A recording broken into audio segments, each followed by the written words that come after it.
ಕೇಂದ್ರದ ಗೃಹ ಸಚಿವರಾಗಿರುವ ಅಮಿತ್ ಶಾ ಅವರು ಗೃಹ ಸಚಿವರಾಗಿ 2258 ದಿನಗಳನ್ನು ಪೂರೈಸಿದ್ದಾರೆ. ಆ ಮೂಲಕ ಭಾರತದ ಇತಿಹಾಸದಲ್ಲಿಯೇ ಅತಿ ದೀರ್ಘಕಾಲದ ಗೃಹ ಸಚಿವರು ಎಂಬ ಹೆಗ್ಗಳಿಕೆಗೆ ಪಾತ್ರರಾಗಿದ್ದಾರೆ.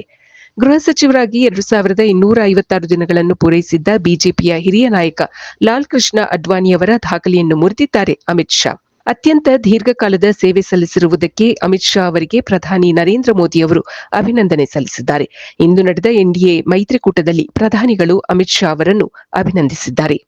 ಅಮಿತ್ ಶಾ ಅವರು ಇದುವರೆಗೂ ಅತಿ ಹೆಚ್ಚು ಕಾಲ ಸೇವೆ ಸಲ್ಲಿಸಿರುವ ಕೇಂದ್ರದ ಗೃಹ ಸಚಿವರಾಗಿದ್ದಾರೆ. ಮೇ 30, 2019 ಅಧಿಕಾರ ವಹಿಸಿಕೊಂಡಾಗಿನಿಂದ 2258 ದಿನಗಳನ್ನು ಪೂರೈಸಿದ್ದಾರೆ. ಮಾರ್ಚ್ 19, 1998ರಿಂದ ಮೇ 22, 2004ರವರೆಗೆ 2256 ದಿನಗಳ ಕಾಲ ಈ ಹುದ್ದೆಯನ್ನು ಅಲಂಕರಿಸಿದ್ದವರು ಹಿರಿಯ ಬಿಜೆಪಿ ನಾಯಕರಾಗಿದ್ದ ಲಾಲ್ ಕೃಷ್ಣ ಅಡ್ವಾಣಿ.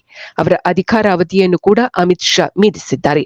ಅಮಿತ್ ಶಾ ಮೊದಲು ಮೇ 30, 2019 ಕೇಂದ್ರ ಗೃಹ ಸಚಿವರಾಗಿ ಅಧಿಕಾರ ವಹಿಸಿಕೊಂಡರು.